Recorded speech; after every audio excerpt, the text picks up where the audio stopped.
I'm Adam Polaski, and I'm the communications director at the Campaign for Southern Equality. I use he and him. I'm based for now in Brooklyn, but I am moving to Asheville in the fall. I'm very excited about that. It's funny to be a communications director and have a stutter, but a lot of my work is in writing and in graphic design, and so we're here to talk about the 30th anniversary. The 30th anniversary of the ADA, and I'll let Cecil introduce himself. Yeah, so my name is Cecil Robinson. I'm currently the digital communications intern for the Campaign for Southern Equality. I use he, him, his pronouns, and I am currently based in Crawfordville, Florida, which is just outside of Tallahassee, Florida. But very different to Adam, I'll be moving to Manhattan in the fall. So we'll be switching places, like geography-wise. So you'll be going more to the south, I'll be up north. Yeah, that's funny. Yeah, that's exciting about your move, and exciting about, I'm just excited to take this time today to talk. The entire week, the team at the Campaign for Southern Equality has been talking about the Americans with Disabilities Act, sort of as a jumping off point to talk about disability justice and sort of the intersections between people who are LGBT and people who are from the South and people who have disabilities. And so it was funny because we were talking about this topic a few weeks ago and trying to plan out some of these conversations, and in some ways it didn't fully occur to me to think about my own challenges with a speech disability. I've stuttered for a long time, ever since I was maybe in kindergarten. And the Americans with Disabilities Act for me was, I didn't think about it until we really had the conversation, but it allowed me to have an IEP in school, which is an individualized education plan. I was pulled out of classes to do, speech therapy, and I got extra time on tests and things like that, all because of the ADA. So as the 30th anniversary approached, we wanted to have, a bunch of different conversations around the topic, and obviously this is only one piece of it, the discussion around speech, and there are obviously a lot of different kinds of disability, and I encourage everyone to go check out the other videos, and also do additional reading about, obviously everyone has their own experience and their own story, and this is just what we're sharing today about our own experiences. So I guess I'd love to hear from you, Cecil, about the ways that the ADA or stuttering has showed up in your life. Yeah, so very similar to you. I've had my stutters since maybe around kindergarten as well. And so during that time, again, very similar to you then as well, I was taken out of classes, put into these speech therapy programs in between my classes. So I'd be leaving the rest of my friends, and my friends would be wondering, okay, where are you going when you leave the rest of us out of your class? And there was a time when I used to tell people I just have to go, do something for the school. I didn't want to tell people it was in regards to my stutter, because I just always felt extremely self-conscious about it. And so for me, it finally realized that, okay, I don't necessarily need to be afraid or be self-conscious in regards to my stutter. It's more so learning to live with it and learning to have different coping mechanisms to kind of help me with my speech, and to kind of really help me, avoid, again, just feeling extremely self-conscious about my ability to communicate with someone else. Because I know, as you stated, working in communications, you would, it's not something that you're thinking, you work in communications, but you have a stutter. And so when my stutter does make itself apparent and I'm doing something, if it's not talking in front of people, I find myself almost strategically minimizing myself in a sense. I'm okay, how am I doing my job, but I'm also stuttering? So yeah, it's a tricky thing. The way that it manifests itself for me, it's tough because sometimes I'll go days and days or weeks without feeling like I'm really stuttering, and when I was a kid it was a lot different. I would have periods where it was I was almost unable to communicate and unable to speak, essentially. And then I had periods where it was like, oh, he could like read and talk, like perform on stage or things like that. And so I think sometimes it's tough for people to understand like what it means to be a stutter. It's not always like a repetitive based where you repeat sounds or repeat words. It can also be sort of just a block, which is what I have, where like I'm literally unable to produce sound except for like a strange gurgle sometimes, which sucks. But it's funny because now, look, I mean, at the beginning of the conversation, I really like very visibly stuttered, and once I get going, it can usually be fine. So it's always been a little hard for me to explain to people the ways that it can kind of cut up against you or whatever. And it's also so unpredictable, which makes it really annoying. Right? Like in ways or moments that you're like, okay, like you were doing great, maybe like 4 seconds ago, and now all of a sudden I'm stuttering nonstop, and so it's like, what is going on? And so I have different sets of friends who, you know, have those who have known me for years and like, yeah, he has a stutter. And then the friends that I have met maybe like a year or so ago, and they're like, wait, you have a stutter? And I'm like, it just manifests at weird times, and those weird times just so happen to be when you're not around. So it's weird how it works. Yeah. Are there periods for you that are like especially hard, or like things like giving presentations in school, something like that, on the phone? Yeah, oh yeah. On the phone, especially when I'm like first answering the phone, my stutter typically kicks in, and so there's this long pause, and I can hear the person saying hello, hello, hello, and I'm on the other end like, give me 1 second, like everything's just blocked. Like if you give me maybe like 3 more seconds before you hang up, I promise you I can get out some words. And so as soon as I get the words out, they're like, oh, hey, I didn't hear you. And I'm like, yeah, I don't know, but you know, like I was on the phone. So I think for me, that's typically when it shows up the most, is if I'm on a phone call with someone, but also when I'm meeting someone in person for the first time. That's something that has always really deterred me from really not necessarily going out and making new connections and new friends, but it's something that I know will manifest upon meeting new people.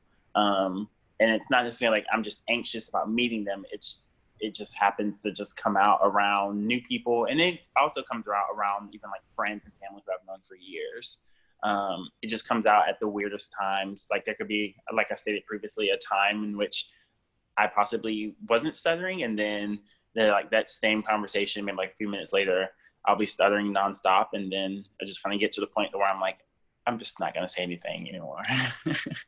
Yeah, that's always discouraging. Where you just kind of, I've done it a lot, where you just sort of say, never mind, it wasn't worth it. But sometimes it really wasn't worth it. You're like, I really didn't have much to say, but I really just took 4 minutes to not say anything. I always got really stressed out around like school presentations, and some of my teachers and like students, they were so patient, and I was like, can you just like put me out of my misery here? Do I need to do this? Like, you know, in like 7th grade, you have to do like not book reports, but like current event reports, and you're supposed to like present for 3 minutes on a topic. And I was like, y'all, it is not going to be 3 minutes. And it winds up being like 25 minutes, and they're supposed to get through everyone in the one class period. And I was like, I really screwed the pooch on that one. It's funny because at the end of the day, you know, I think now I'm able to really sort of reflect on it and kind of not laugh at it, but like have a positive spirit about it. But I was really kind of broken down by it when I was a kid. It really like got to me. I was very frustrated, which almost only made it worse, really, when you're frustrated by it and like, why can I not just do this? So I'm appreciative for adulthood and just making me have a more positive perspective on it.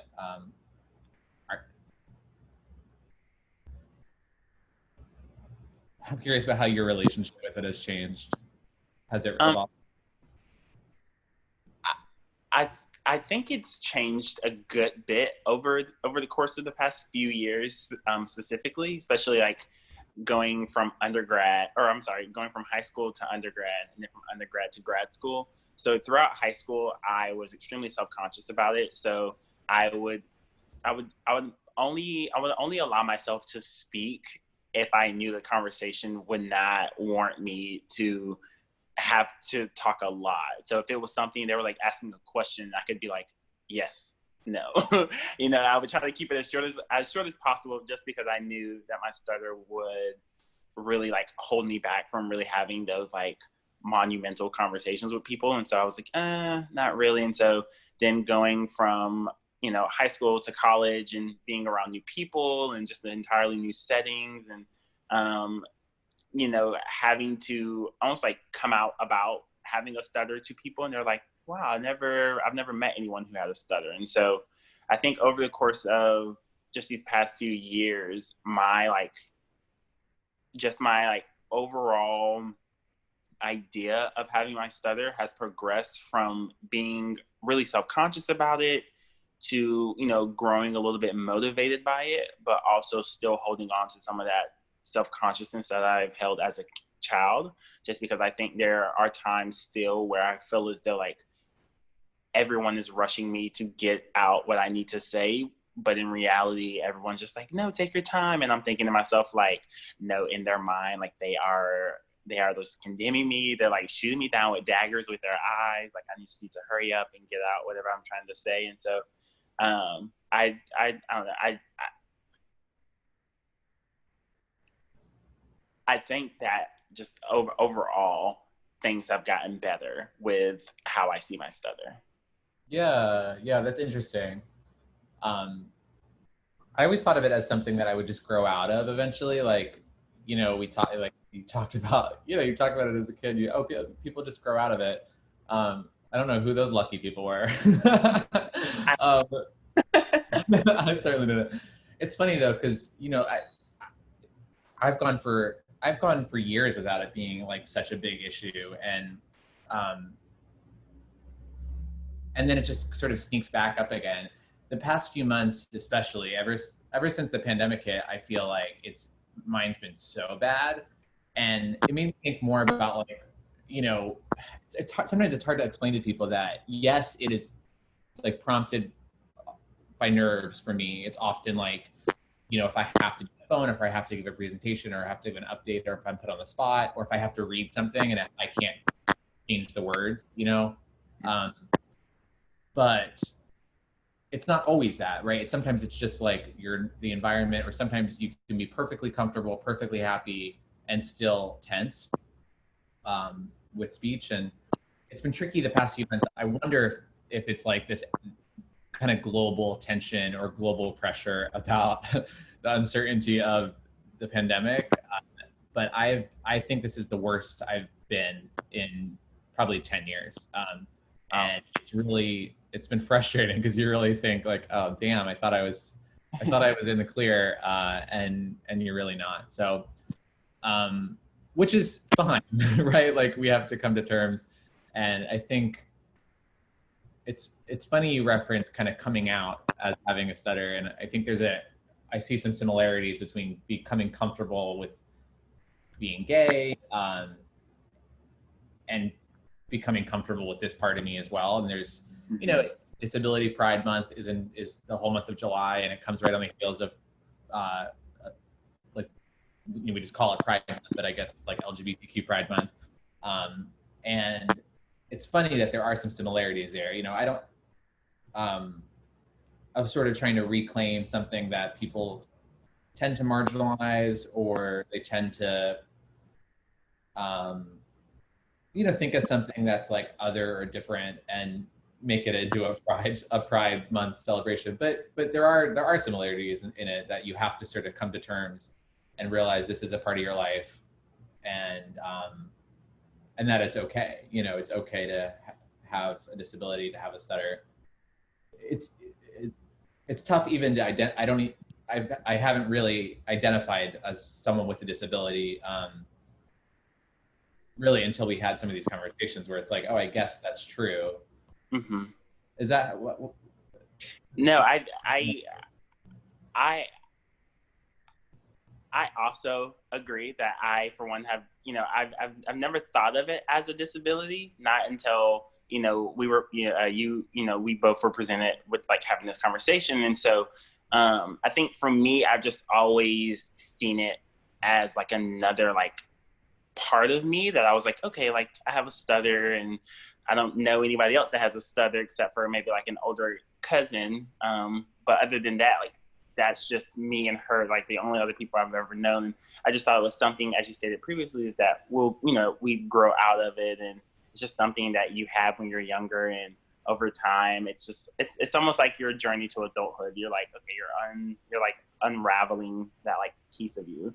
And I think for me, I've always just kind of looked at it as something that was just part of me. So like for me, I also grew up playing sports all year round, all the way through, all the way into college for 4 years. And so for me, with my stutter, I always felt very, as I stated, self-conscious about it. But when I was playing sports, I knew that no one could criticize or make me feel as self-conscious about it if I was doing extremely well in those sports. So like when it came to track and field, I knew that if I continued to run fast times, if I continued to like set records and do everything else, I could avoid being called out for having my stutter, or I could avoid people, who would make these weird like assumptions, like is he okay, or something wrong with him. And so for me, it was something I never thought about, but I also did think about in a way that as long as I was doing well athletically, people wouldn't try to make me feel lesser just for having a stutter. And so, yeah, I don't know. It's just one of those things. I'm still learning like even more. And like, I think it's become a little bit more like refreshed in my mind these past few weeks that I'm like, okay, wow. Like I never thought that this is labeled as a disability, but looking back throughout the years and, having to, have courses with like a speech therapist, and really learning how to live with a stutter and how to navigate this lived experience with a stutter. I'm like, okay, so it's interesting. So Yeah, no, I think that I like what you talked about, in some ways trying to make up for it with other, by being good at other things. And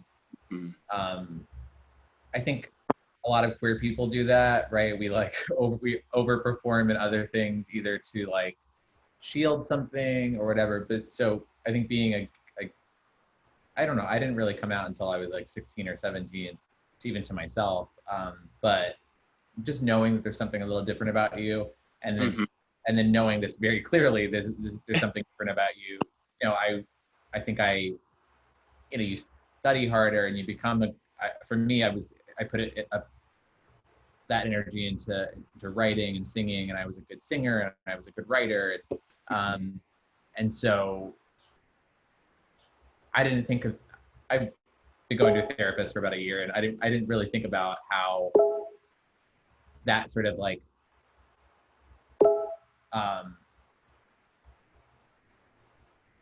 like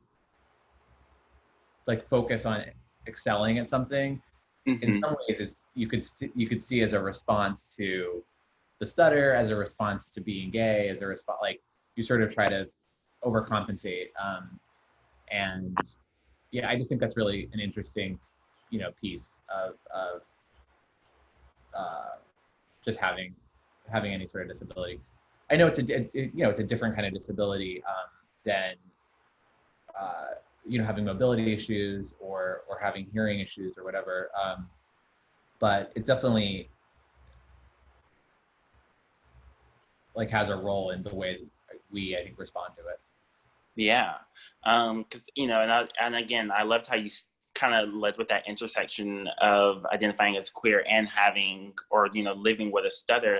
And I think like for me, it was also overcompensating in both of those areas, in terms of knowing that if you do so well academically and athletically, no one can question your sexual orientation. If you do so well academically and athletically, no one, can question your stuttering. If you're, out there winning competitions and you're excelling in your classrooms, like that's something that people are going to be like, okay, yeah, he has that stutter, but if he's doing so well, but at the same time, like even if you're doing so well in both of those two avenues, for me, people still notice something that was amiss about me, something that I tried to hide. So with my stutter, I would try to hide it by like trying to talk slower so that I could make sure that everything was getting out. And so I remember people being like, hey, like you can talk a little faster, or like, hey, like hurry up the conversation. And I'm like, okay, but if I hurry up the conversation, nothing's going to get out. And so, there's just these things or these techniques that I tried, and I kept telling myself like, okay, well, maybe if I do this a little bit better, then maybe my stutter will, not present itself in these areas. And so I think there just came a time eventually when I just became a little bit more just unraveled by it. And I said, okay, so the stutter is going to be here regardless. And at this point, there's honestly no point in trying to hide it. And so if people notice it, they notice it. And if they don't, then they don't. Yeah. I think there's a lot, at least for me, there was a lot of sort of internalized pressure. Like, and I know this is not everyone's experience, but to be honest, I wasn't really teased much about stuttering. Like, people were very patient. I didn't feel a lot of like external pressure, like stated external pressure. I mean, of course, it goes through your head about, but they're just saying that they want me to hurry up, or whatever. But I think there's a similar parallel about coming out as queer and having to, maybe it's not quite the same, but that sort of, it's a lot of internalized shame, internalized like barriers that are sort of holding you back. And as soon as you say like, fuck it, this is who I am, this is how I have to be, it's sort of, in some ways allows you to move on and keep going forward, and sort of say, you're going to have to take me or leave me. This is like just going to be a part of me. You sort of almost pick your barrier. Like, you see these two tracks, you can either overcome the stutter, overcome being gay, or overcome caring. And so you pick the third one because the other two, you can't, the barriers are too high. You're not yeah, I think that's obviously, I think that's a somewhat unique experience as a stutter, and a lot of people have obviously faced a lot of homophobia and transphobia. I don't mean to dismiss that. I just mean in my experience, it was a lot of internal pressure. Oh yeah, for sure. Yeah. Are there things that you've learned about yourself, through the stutter or through reflecting on it here? I think so, and it's actually funny. I was just talking to a friend about it last night. Is that I think a lot of times people tend to count you out before you even count yourself in. And so I think for me, it was always living with this idea or this mindset that people were immediately counting me out in their heads, like whether that was with friendships, relationships, like, even just like familial, like settings. Again, it was only two of us in my entire family, on both my mom and dad's side that I know of, who have, who live with a stutter. And so for me, I think, and again, going to a high school where nobody else had a stutter but me, I think for me, it was just knowing that people were counting you out even before you counted yourself in. So like, even if you wanted to engage in that conversation, people would try to not put you in that conversation just because they didn't really want to have to deal with you and the stutter. And so I think for me, something that I learned is that it's okay to live and to navigate through this experience with your stutter without being fully, accepted and brought in by everybody. Because again, like I know I have to tell myself all the time, like, you're not for everybody. And so it's okay not everybody wants you to be in their circle or in their conversations. And that's okay, because I know sometimes, as you previously stated, like for 4 minutes, I could just be gasping for air and they'll be looking at me like, are you okay? And I'm like, give me one more minute. Give me one more minute. And this stutter is about to click off and I'll have a great conversation with you. But, you know, it's one of those things that I've just thought over the years is that like, I'll be able to get out whatever I need in terms of saying. And so, you know, if anybody's like, hurry it up, like pick up the pace or do something, you know, I like keep in the back of my mind, I'm like, okay, that shows more about you than it does for me. So if you're like rushing me to finish what I'm trying to say, then again, that's more on you than it is for me. So I think that's one of the biggest things that I've learned is that it's okay to move at your own pace with how you stutter or how you have to navigate in that sense. And that, you know, you'll get out whatever you're supposed to get out at some point. Yeah. No, I think those are good points. The like through line of some of these conversations that have been happening this week and like in general, I think about discussion around disability justice is that like a lot of people have their shit, you know, like people have something to work through or something that they're grappling with. And so when we talk about normal or what it is, I wish I talked normal. I wish I just had, like everyone sort of is grappling with something challenging, or a lot of people are grappling with something challenging. And so there isn't really a normal experience or a normal life. And so everyone, you got to come to terms with like the whatever, what's the poker metaphor? The hand you've been dealt. Yeah, the hand you've been dealt. At sports, so this is I know it's just cards, but yeah, you sort of have to deal with like the stuff that you've been dealt, and I think part of like the goal of disability justice is to obviously let's make sure that we're leveling the playing field and making sure everyone has a fair shot, and also accepting and understanding that like there isn't like a normal way. So we need to be open to kind of everyone's different experiences, and learn from each other and you know push forward that way. So I you know, I think it's a process about just coming to terms with it. And I still get frustrated and I still get annoyed, especially lately. I'm like, why is this still such a challenge? And then in other ways, you know, I haven't had many challenges